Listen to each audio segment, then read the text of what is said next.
Hi everybody, this is Nadine from Affordable Staff, here with Rhiannon from Finance Women, located in South Bank in Melbourne. Today we'll be having a little bit of a chat around outsourcing and Rhiannon's experience around outsourcing with her virtual assistant, Nicole.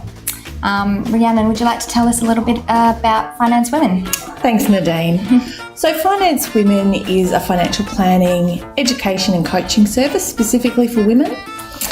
We focus on providing really good, trustworthy, down-to-earth practical advice for people who want to get their financial independence and security. Excellent. I love services for women. I've got my notes here, so I'm going to ask you the first question. Why did you decide to outsource? I guess for me, my business was growing and becoming more successful. Yeah. And I was finding I was having to choose between working on the client business and looking more strategically.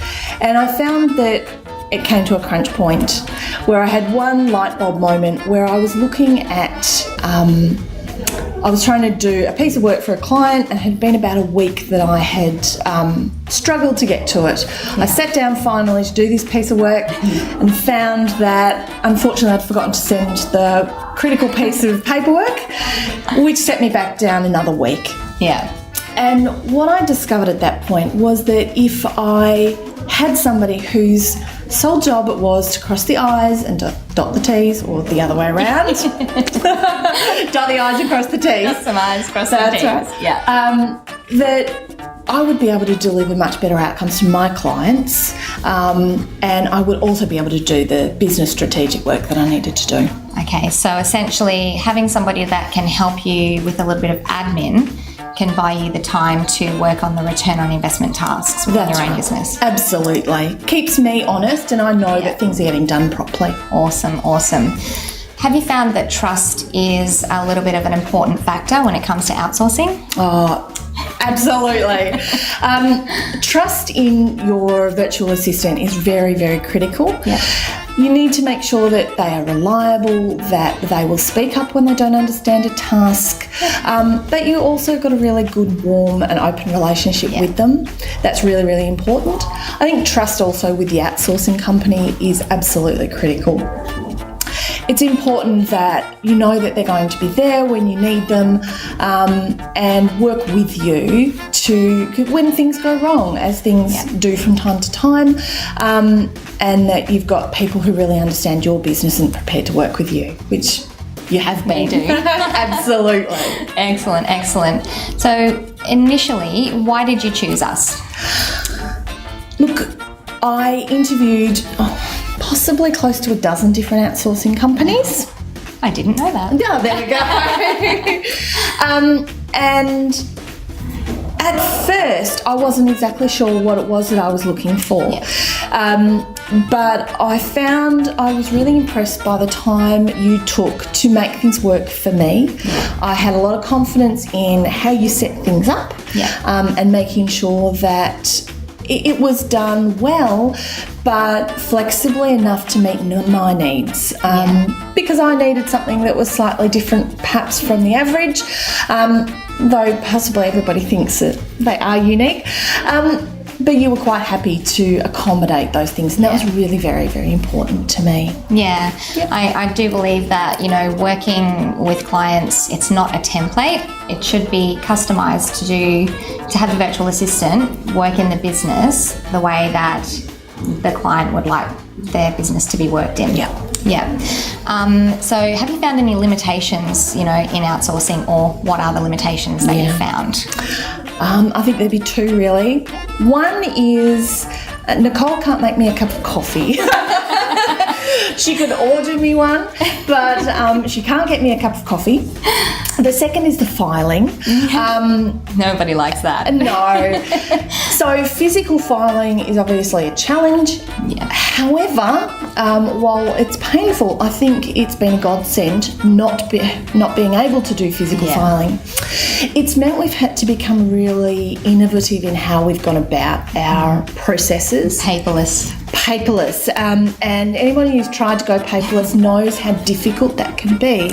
Yeah. But that physical separation has made us get really, really good at it. Yeah. So we really harnessed technology, harnessed processes, and thought through how we do things to make sure that it is efficient and effective.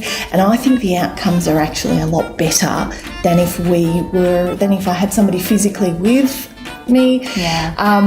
I think the record keeping is second to none, without too much difficulty. It was just painful to begin with. It really does make you make things more efficient with your digital filing, and it essentially just naturally reduces the need for the manual filing at that point. Yeah. Absolutely. So in general, what do you think that your industry thinks about outsourcing?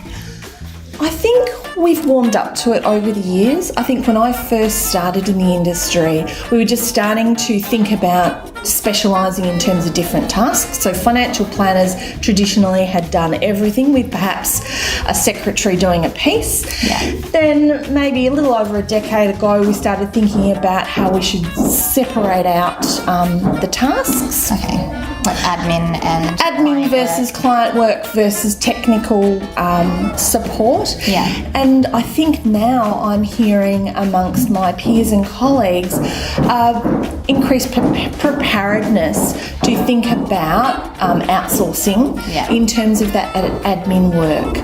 I think particularly in the sole practitioner and small office space, I think it's a fairly overwhelming thing to take on somebody full time, because you don't know if you're going to need them 40 hours a week, and that's a big responsibility to train someone up. Whereas the virtual assistant model, it can be a lot more flexible to the needs of your business and grow and adapt. I know if I get really, really busy tomorrow, I can turn around and ask you to bring on 2 or 3 more people, and you'll have the systems and processes in place to help train them up, and that initial investment in training is not lost. And that's priceless. Yeah, and in general, when you first set up with your first virtual assistant, that also makes you get your processes together. Absolutely. So once you've actually done it, you can just repeat with any new staff members that you put on. Absolutely. So it's a little less painful. Absolutely. All right, last question. What would you say to a business looking at outsourcing?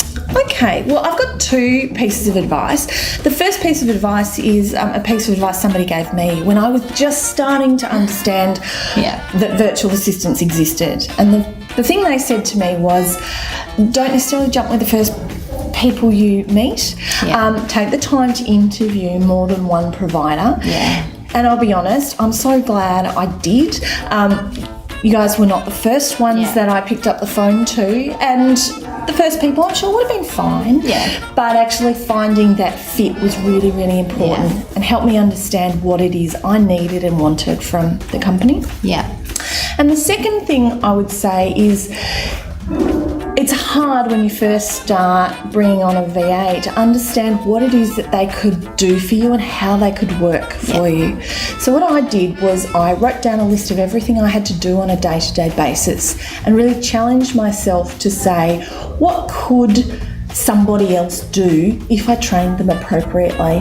And I gave a list of things that I thought somebody fairly junior could do versus somebody fairly experienced.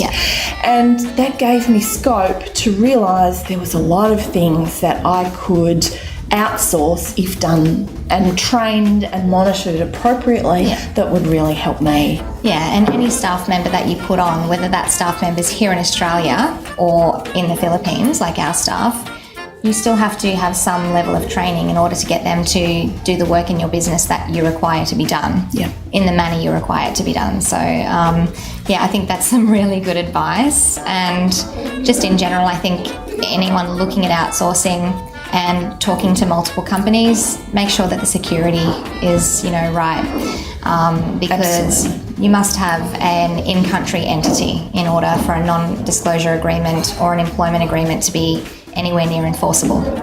So that's definitely something that we do and always recommend doing that along with all of the other security measures that we have in place. Well, thank you so much for your time, Pleasure. Rhiannon. Thank you. I really appreciate it. It's beautiful here in your space. What is the name of this space?